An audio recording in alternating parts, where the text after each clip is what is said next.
So, it's come to this. The geopolitical state of our world is that we've just watched a convicted felon from the United States and a war criminal from Russia meeting to allegedly broker a peace deal regarding Ukraine, a country that the war criminal had invaded, and that this violation of national borders now threatens the Pax Americana that has prevailed since the end of the Second World War. And so the stakes here were rather high. Just days before, the convicted felon had said that if the war criminal didn't agree to a ceasefire, that he would levy severe sanctions against the war criminal and his country. The war criminal that had brought about earlier atrocities and equally bombed out cities in Chechnya, Georgia, and Syria, though the felon failed in his attempt to broker a temporary ceasefire, he was partially successful in distracting the news cycle from further scrutinizing Trump's role in the Epstein files, which could only further evoke Trump's other documented sex scandals and his Access Hollywood tape documenting his penchant for grabbing women by their genitals. That alone might have doomed the career of any other American political figure. For those who don't suffer from political amnesia, this staged meeting between Donald Trump and Vladimir Putin might have reminded them of their earlier meeting in Helsinki, in which the convicted felon had sided with the war criminal and against all 17 of the U.S. security services in believing that Russia had not attempted to interfere in the 2016 presidential election. You see, Trump had been strongly assured by Putin that such had never happened. Yet this brings up another issue that no one, at least to my mind, has been able to conclusively answer, namely, why Donald Trump has felt such affinity for Putin and has so consistently appeared to admire and support him, or at least get played by him. Why he so consistently failed to recognize that Vladimir Putin is no friend of the United States or, in fact, the free world. Though the meeting between the leaders of Russia and the United States failed in its presumed intent, it did seem to clarify something equally important, and that is that the leader of the free world is no longer the American president, but instead a Ukrainian former comedian, a man of courage and conviction, whom initially, after the armed invasion of his country, was offered by the U.S. a plane to escape the Russians, yet who replied that what he really needed from America was not that, but bullets, and that remains the case. This is not to say that the convicted felon, America's 45th and 47th president, doesn't have a superpower of his own, though it's certainly not courage. And this superpower surpasses that of any American president in history, for his superpower has been the astonishing ability to evade accountability. Were it not for this, Trump might have been wearing not only orange makeup, but an orange jumpsuit, and long before now. Somehow, the Alaska summit also brings, my mind at least, back to 1962 and the Cuban Missile Crisis. We'd been in a Cold War that suddenly threatened to go hot when American aerial surveillance revealed that Russia was in the process of installing its missiles in Cuba, just 90 miles from American shores. Then, as now, it seemed we were at a potentially horrific inflection point where a nuclear outbreak seemed imminent, or at least possible. Kids older than me were having sex for the first time, as if, not now, then when might they ever have the opportunity?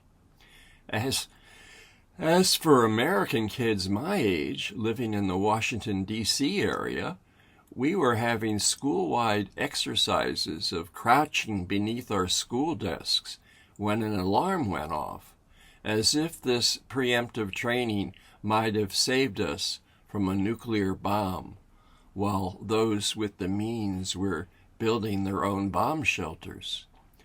But at this time, the American president was a naval war hero, the commander of PT Boat 109, who'd written a book earlier entitled Profiles in Courage, prior to running for the presidency, and afterwards had famously said, "Ask not what your country can do for you, but what you can do for your country." John F. Kennedy strongly confronted the Soviets, and a devastating conflict was nipped in the bud. And a tremendous optimism was alive in the land. Young people were joining the Peace Corps. It seemed that America was not only on the right side of history, but capable of inspiring and leading it.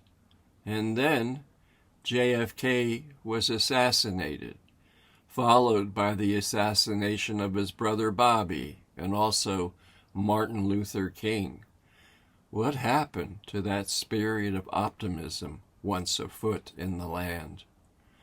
Today, America is not led by a former war hero in the White House, nor is our current leader in any way a profile in courage or a man noted for truthfulness, and that's putting it mildly. Trump's profile is that of a cowardly bully masquerading as strength who threatens those unable to stand up to the power he now has. He's not even a defender of his nation's own democracy. Try to imagine the condition Ukraine would be in today if it once was led by a man like Donald Trump. Trump thoroughly lacks empathy for anyone. He cares only about himself, and like Putin, the acquisition of ill-gotten gains. And like Putin, he's a man who seems to evidence the equivalent of a moral root canal. There's something missing in both of them that normal people, and certainly a president, ought to have.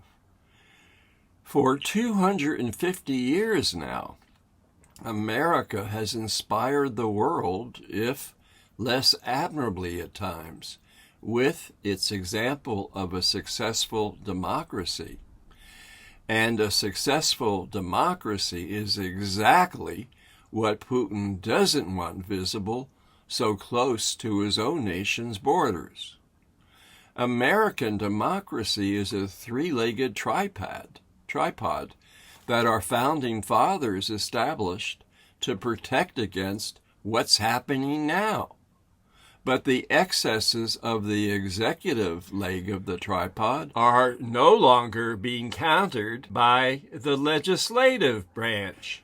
For Trump's hostile takeover of the Republican Party renders the Congress relatively impotent in restraining Trump. Nor can we fully count on the judicial branch, and our Supreme Court in particular, while the nation's governance now suffers a level of graft and corruption unlike any we've seen. Whatever happened to the emoluments clauses in our Constitution, outlawing any public official from receiving funds from any foreign nation? My father worked in the government for nearly 35 years and came to oversee part of the airline industry, which made our house subject to the visits of lobbyists at Christmas time. But he could never accept a gift worth more than $50. My dad was a Harvard-trained lawyer, yet until I went off to college, he worked as a civil servant, and my mom made more money than he.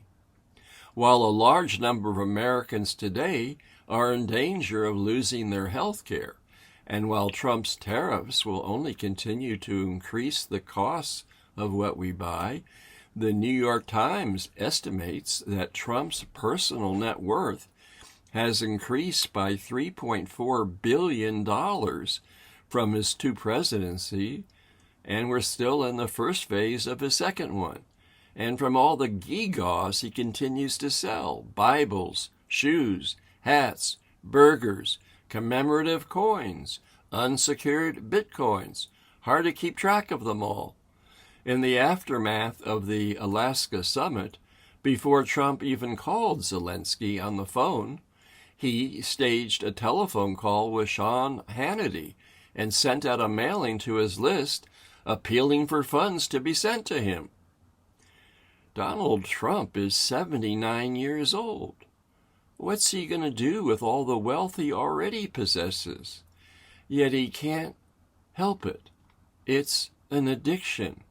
Yet no amount of wealth can ever compensate for the moral root canal, that enormous emptiness, that deadened zone within his own soul.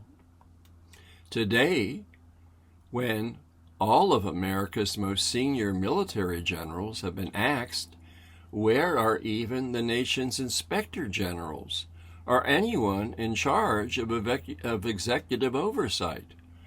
What will happen to America's soft power even, now that USAID has been decimated? What will happen to America's former leading role in science and medical research, now that the agencies formerly overseeing them have been defunded? Where is our current version of George Washington, John F. Kennedy, or Abraham Lincoln and the chorus of our better angels?